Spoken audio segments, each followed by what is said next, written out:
আমি তো হঠাৎই অবাক হলাম, আমার এত শত্রু এলো কোথা থেকে। না আমি কারোর সাথে মারামারি করেছি, না কারোর সাথে ঝগড়া করেছি, না জ্ঞানত কারোর সাথে খারাপ ব্যবহার করেছি, না কারোর পেছন মেরে খেয়েছি। পরে বুঝতে পারলাম আসলে মুখের পরে অপ্রিয় কথাগুলো টাস টাস করে জবাব দিয়ে ফেলেছি।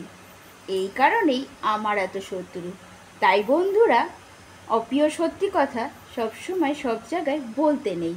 কিছু কথার উত্তর সময়ের উপরে ছেড়ে দিতে হয়। আজ সময় তার ছিল, কাল সময় আমারও আসবে।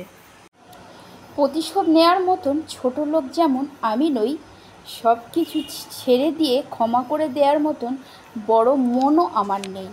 তাই সবটুকুর নালিশ আমি এক জায়গাতেই জানিয়ে রাখি। সে হলো সময়।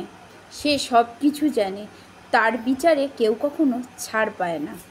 তাই সময় বদলাতে সময় লাগে না।